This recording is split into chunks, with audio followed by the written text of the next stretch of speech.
வெற்றியின் தாய். தோல்வியே சொல்லுது என்னைய தொட்டு விட்டு போனவன் தோற்றதாக வரலாற்றில் செய்தி இல்லை. ஆனால் நீங்கள் என்ன நினைக்கிறீங்க, அவனை பைத்தியக்கார மாதிரி பார்க்குறீங்க. இதுதான் பிரச்சனை. அதை என் தம்பிக்கே திரையரங்கு கிடைக்காதுன்னு பார்த்தான்னா எனக்கு என்ன ஆகும்னு நீங்கள் விட்டுறக்கூடாது. நீங்கள் ரெண்டையும் செய்யணும்னு, ஒன்றை செய்ய ரெண்டையும் செய்யணும் தான் நினைக்கிறேன். அதை என் தம்பிக்கே திரையரங்கு கிடைக்காதுன்னு பார்த்தான்னா எனக்கு என்ன ஆகும்னு நீங்கள் யோசிச்சுக்கிறோம். அது கடினம். அதனால் படம் எல்லா தம்பிகளும் எடுக்கிறாங்க. படை கட்டத்தான் பெரிய யாரும் இல்லை. அதனால் இந்த வேலையே எனக்கு சரியாக இருக்குது. என் தம்பிகள் அதை செய்யட்டும்.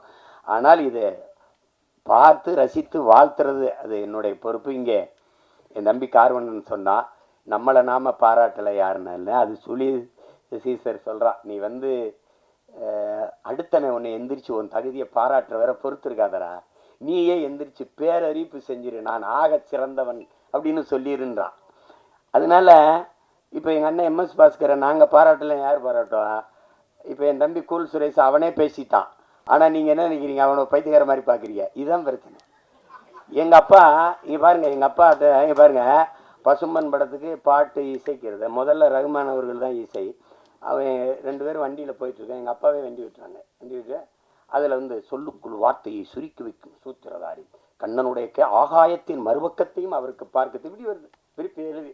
அப்பா இப்படி நம்மளே பாராட்டி பேசிக்கிறது நல்லாவாப்பா இருக்குது. கேட்குறவங்க ஒரு மானே நம்மளை நாமே பாராட்டிட்டா தான்டா, வேற எவனும் நம்மளை பாராட்ட மாட்டான்டா. அப்போத்தான் நான் முடிவு பண்ணேன், நீங்கள் ஓடும்போது எவனும் உற்சாகப்படுத்த கைதட்டலாம், நீங்களே கைதட்டிட்டே ஓடிட வேண்டியதுதான், வழி கிடையாது. உங்களை நீங்களே உற்சாகப்படுத்திக்கிறணும்.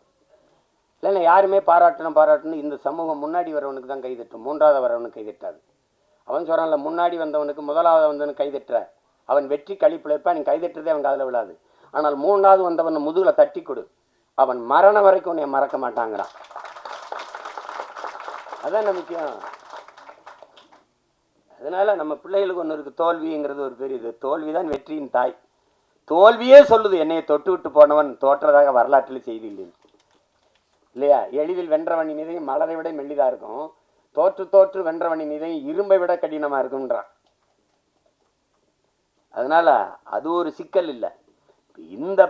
இந்த படத்தை பொறுத்த வரைக்கும் அதுல என் தம்பி அவன் சொல்ல வந்த செய்தி, அதை எடுத்துக்கிட்ட செய்திக்கே ஒரு பாராட்டு, அந்த துணிவுக்கு ஒரு பாராட்டு. இல்லைன்னா நீ சீமானின் தம்பியா இருந்து பயனே கிடையாது. அதனால உனக்கு பாராட்டு. உலகமெங்கும் இருக்கிற நம் உயிர் சொந்தங்கள் நல்ல திரைப்படத்தை ரசிக்கக்கூடிய, ஏற்று பாராட்டக்கூடிய, கொண்டாடக்கூடிய மக்கள், இங்கே நல்ல திரைப்படங்களை கொண்டு போய் சேர்த்த செய்தியின் தூதுவர்கள் இருக்கிறார்கள். இங்கே ஊடக உறவுகள் எல்லாம் மதிப்புமிக்க பெருமக்கள் எல்லாம் இருக்கிறாங்க. அவர்களுக்கெல்லாம் சிறந்த படத்தை பாராட்டி கொண்டு போய் சேர்க்கணுங்கிற பொறுப்பும் கடமையும் உள்ளவர்கள். உறுதியாக இந்த படத்திற்கு பேராதரவு கொடுப்பார்கள். என்னுடைய தம்பி தன்னுடைய முழு முயற்சியில் அவரே எழுதி இயக்கி தயாரித்து நடித்து, தம்பி விமல் அவரோட இளம் கலைஞர்களை எல்லாம் இணைத்து கொண்டு உருவாக்கி இருக்கிற இந்த பரமசிவன் ஃபாத்திமா இந்த படம் மிகப்பெரிய வெற்றியடைய என்னுடைய வாழ்த்துக்கள். அதிலே கலை இயக்குனராக பணிபுரிந்த என் தம்பி வீரசமர், ஒளிப்பதிவாளர் என்னுடைய தம்பி சுகுமார், குறிப்பாக இசையமைப்பாளர் தீபன் சக்கரவர்த்தி, என்னுடைய தம்பி கவிஞர் ஏகாதேசி, எல்லோருக்கும் என்னுடைய அன்பும் வாழ்த்துக்களும். என்னுடைய ஆறுயிர் இளவல் என் அன்பு தம்பி இசக்கி கார்வண்ணன் அவர்களுக்கு என்னுடைய உள்ளம் நிறைந்த அன்பும் வாழ்த்துக்களும். படத்தின் வெற்றிக்கு என்னுடைய வாழ்த்துக்கள். உங்கள் அனைவருக்கும் என்னுடைய அன்பும் வணக்கமும். நன்றி.